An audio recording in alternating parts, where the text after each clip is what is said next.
दोस्तों, हमारी पूर्वी सीमा से इस वक्त एक ऐसी बड़ी और अभूतपूर्व खबर सामने आ रही है जिसने दिल्ली के रणनीतिक गलियारों में भारी हलचल पैदा कर दी है। आप सभी जानते हैं कि देश की सुरक्षा को अभेद्य बनाने के लिए भारत अपनी ही जमीन पर दिन रात सुरक्षा बाड़ यानी तार फेंसिंग का काम पूरी रफ्तार से आगे बढ़ा रहा है। लेकिन इस काम को रोकने के लिए सामने वाले पक्ष ने इस वक्त अपनी पूरी ताकत झोंक दी है। सीमा पर चल रहे इस काम के बीच अचानक एक ऐसी अप्रत्याशित घटना सामने आई है जिसने पूरे सुरक्षा तंत्र को पूरी तरह अलर्ट मोड पर डाल दिया है। खबर आ रही है कि सीमा के एक बेहद महत्वपूर्ण और संवेदनशील हिस्से में लगभग 28 किलोमीटर लंबी तार फेंसिंग को पूरी तरह से क्षतिग्रस्त कर दिया गया है।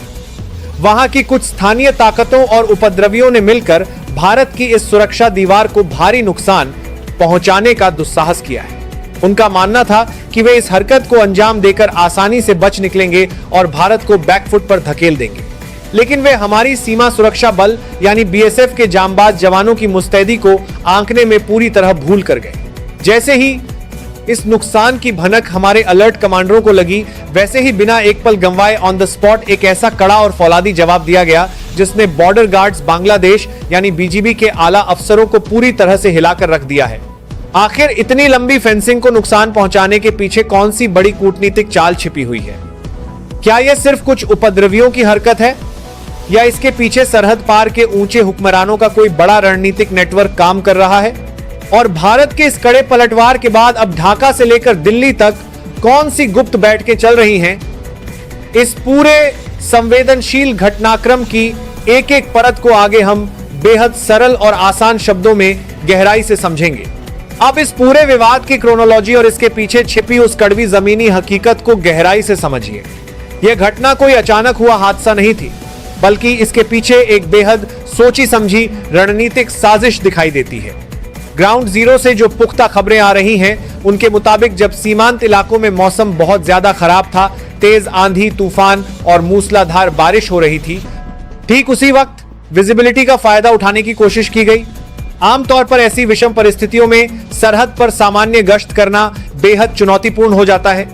बस इसी घने अंधेरे का फायदा उठाकर सामने वाले पक्ष के कुछ उपद्रवियों और स्थानीय तत्वों ने मिलकर भारत की सुरक्षा को सीधे तौर पर चुनौती दे डाली। एक सुनियोजित योजना के तहत इन तत्वों ने लगभग 28 किलोमीटर के दायरे में लगी कंटीले तारों की फेंसिंग को निशाना बनाया।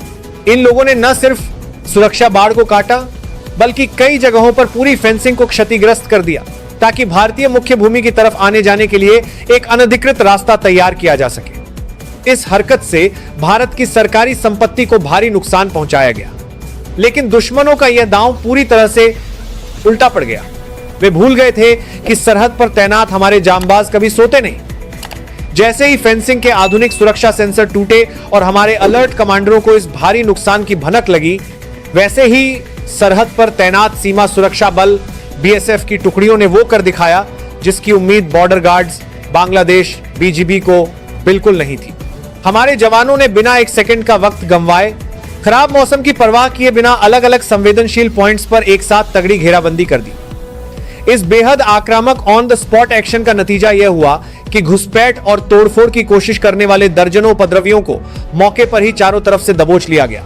इस कड़े प्रहार ने सरहद पार के पूरे नेटवर्क को हिलाकर रख दिया है। जैसे ही यह खबर ढाका पहुंची, वहां के सैन्य और राजनीतिक गलियारों में भयंकर खलबली मच गई। भारत को बैकफुट पर धकेलने का जो ख्वाब विरोधी खेमे ने देखा था, वह कुछ ही घंटों में उनके लिए सबसे बड़ा रणनीतिक सिरदर्द बन गया। वहां आनन फानन में मुख्य प्रशासनिक मुख्यालय में एक बेहद हाई लेवल आपातकालीन बैठक बुलाई गई है। बांग्लादेश के सामने इस समय सबसे बड़ा संकट यह है कि वे भारत के इस नए और आक्रामक तेवर का सामना कैसे करें। उनके सुरक्षा विश्लेषकों को यह समझ नहीं आ रहा है कि भारत ने इस बार बिना किसी औपचारिकता के सीधे इतना कड़ा रुख क्यों अपना लिया। लेकिन हलचल सिर्फ ढाका में नहीं है, बल्कि इस समय देश की राजधानी नई दिल्ली के रणनीतिक गलियारों में भी एक बेहद गोपनीय और महाचक्रव्यूह रचा जा रहा है। भारत के गृह मंत्री अमित शाह के नेतृत्व में एक बेहद उच्च स्तरीय आपात बैठक चल रही है। इस महा बैठक की गंभीरता का अंदाजा आप सिर्फ इस बात से लगा सकते हैं कि इसमें अमित शाह के साथ देश के राष्ट्रीय सुरक्षा सलाहकार अजीत डोभाल, विदेश मंत्री एस जयशंकर और रक्षा मंत्री राजनाथ सिंह एक साथ एक ही टेबल पर मौजूद हैं। देश के ये चारों सबसे बड़े रणनीतिकार पल पल बदलते जमीनी हालात की खुद समीक्षा कर रहे हैं। अजीत डोभाल सरहद की सुरक्षा व्यवस्था और सुरक्षा बलों की अगली रणनीतिक पोजीशनिंग का खाका तैयार कर रहे हैं, तो वहीं विदेश मंत्री एस जयशंकर इस पूरे मामले पर अंतर्राष्ट्रीय स्तर पर उठाए जाने वाले कूटनीतिक कदमों की रूपरेखा तय कर रहे हैं, ताकि कोई भी बाहरी देश इस मुद्दे पर भारत को घेरने की जुर्रत न कर सके। रक्षा मंत्री राजनाथ सिंह ने पूर्वी कमान की भारतीय सेना को भी पूरी तरह से अलर्ट पर रहने के निर्देश दे दिए हैं, ताकि जरूरत पड़ने पर सुरक्षा बलों को तुरंत बैकअप दिया जा सके। सबसे बड़ी बात यह है कि यह पूरी कोर टीम मिलकर सीधे प्रधानमंत्री नरेंद्र मोदी को पल पल की ब्रीफिंग दे रही है। दिल्ली से साफ संदेश दे दिया गया है कि भारत अब किसी भी तरह के रक्षात्मक रुख में नहीं रहेगा। जब तक सरहद पर इस 28 किलोमीटर की फेंसिंग का काम दोबारा पूरी ताकत से पूरा नहीं हो जाता और इस साजिश के पीछे छिपे मास्टरमाइंड्स की कमर नहीं टूट जाती, तब तक भारत का यह अभियान रुकने वाला नहीं है। दोस्तों, खराब मौसम की आड़ लेकर भारत की 28 किलोमीटर लंबी फेंसिंग को नुकसान पहुंचाने की इस नापाक हिमाकत और हमारी जांबाज बीएसएफ के इस ऑन द स्पॉट फौलादी एक्शन पर आपका क्या सोचना है? क्या आपको लगता है कि दिल्ली की इस हाई लेवल कोर टीम के कड़े फैसले इस पूर्वी सरहद पर दुश्मनों के मंसूबों को हमेशा के लिए दफन कर देंगे?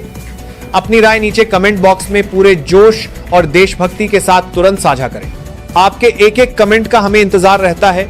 अगर आप भी सरहद पर मुस्तैद हमारे इन जांबाज जवानों के इस अदम्य साहस और देश सुरक्षा से जुड़ी हमारी इस प्रामाणिक और निष्पक्ष खोजी रिपोर्ट का दिल से समर्थन करते हैं, तो इस वीडियो को एक जोरदार लाइक जरूर दें।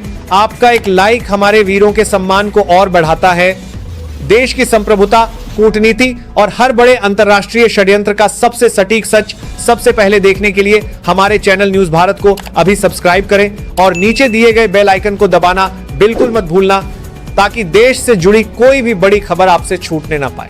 चलिए अब लौटते हैं उस सबसे बड़े रणनीतिक मोड़ पर कि दिल्ली की इस महाबैठक के बाद अब हमारी खुफिया एजेंसियां पूछताछ में कौन से बड़े राज उगलवा रही हैं। अब इस महा रिपोर्ट के उस हिस्से को समझिए जो इस पूरे घटनाक्रम का सबसे बड़ा और निर्णायक मोड़ है।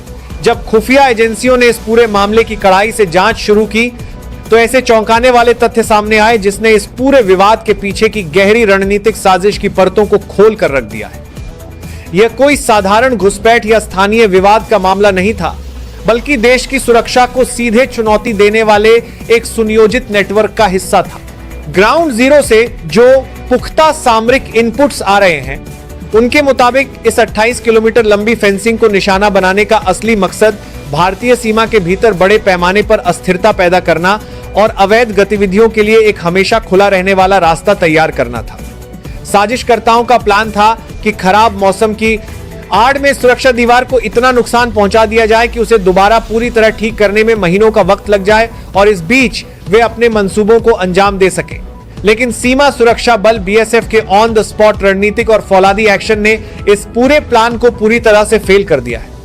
इस बड़ी कूटनीतिक और सामरिक जीत के बाद नई दिल्ली ने अपने तेवर बेहद कड़े कर लिए हैं। विदेश मंत्रालय के जरिए संबंधित प्रशासन को एक बेहद सख्त और दो टूक संदेश भिजवाया गया है कि सरहद पर किसी भी तरह की अराजकता या भारतीय संपत्ति को नुकसान पहुंचाने की कोशिश को अब किसी भी कीमत पर बर्दाश्त नहीं किया जाएगा। दिल्ली का यह रुख साफ करता है कि भारत पड़ोसी देशों के साथ शांतिपूर्ण संबंध तो चाहता है, लेकिन देश की संप्रभुता और सुरक्षा की कीमत पर कोई समझौता नहीं होगा। अगर हम इस पूरी घटना का एक व्यापक सामरिक और रणनीतिक विश्लेषण करें, तो यह साफ हो जाता है कि पूर्वी सरहद पर भारत की रक्षा नीति में एक बहुत बड़ा और ऐतिहासिक बदलाव आ चुका है। अब तक विरोधी ताकतें यह सोचती थीं कि खराब मौसम या भौगोलिक चुनौतियों का फायदा उठाकर वह भारत को सामरिक दबाव में ले आएंगी, लेकिन इस बार सुरक्षा बलों और गृह मंत्रालय के संयुक्त तालमेल ने उनके सारे पुराने ढर्रे को पूरी तरह बदल कर रख दिया है। दिल्ली की महाबैठक के बाद अब सीमा पर केवल टूटी हुई फेंसिंग को दोबारा जोड़ने का काम ही नहीं किया जा रहा है, बल्कि उस पूरे 28 किलोमीटर के पैच को एक अभेद्य किले में तब्दील करने की तैयारी शुरू हो चुकी है। सुरक्षा बल इस इलाके में अब अत्याधुनिक एंटी कट फेंसिंग और लेजर सेंसर ग्रिड को तैनात कर रहे हैं, जिसे काटना या उखाड़ना लगभग नामुमकिन होगा। इसके साथ ही सीमांत क्षेत्रों में गश्त यानी पेट्रोलिंग की फ्रीक्वेंसी को दोगुना कर दिया गया है और किसी भी संदिग्ध हलचल पर बिना किसी औपचारिकता या फ्लैग मीटिंग का इंतजार किए तुरंत एक्शन लेने की खुली छूट दे दी गई है। हिंदुस्तान के इस नए सामरिक चक्रव्यूह ने सीमा पार बैठे मास्टरमाइंड्स को पूरी तरह बैकफुट पर धकेल दिया है। वे समझ चुके हैं कि भारत की इस फौलादी सुरक्षा दीवार को हिलाना अब उनके बस की बात नहीं है। तो दोस्तों, खराब मौसम का फायदा उठाकर भारत की 28 किलोमीटर लंबी फेंसिंग को नुकसान पहुंचाने वाले तत्वों के खिलाफ हमारी जांबाज बीएसएफ और देश की इस हाई लेवल कोर टीम के इस प्रचंड और कड़े एक्शन पर आपकी क्या राय है? क्या आपको लगता है कि गृह मंत्री अमित शाह की अगुवाई में दिल्ली में लिए गए इन सख्त फैसलों के बाद पूर्वी सरहद हमेशा के लिए सुरक्षित और शांत हो जाएगी?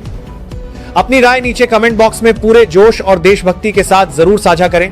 अगर आपको हमारे वीर जवानों के इस अदम्य साहस और देश की संप्रभुता से जुड़ी हमारी यह विशेष खोजी रिपोर्ट पसंद आई हो तो सरहद पर तैनात देश के इन जांबाज सपूतों के सम्मान में इस वीडियो को एक लाइक और शेयर जरूर कर दीजिएगा।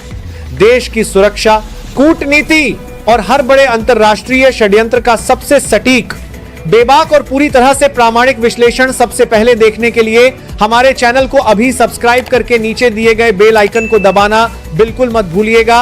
अपना और अपने परिवार का ख्याल रखिए। मिलते हैं आपसे अगले एक और बेहद कड़क और रणनीतिक वीडियो में, तब तक के लिए पूरे जोश के साथ कमेंट बॉक्स में लिखिए और मेरे साथ बुलंद आवाज में कहिए, जय हिंद, वंदे मातरम।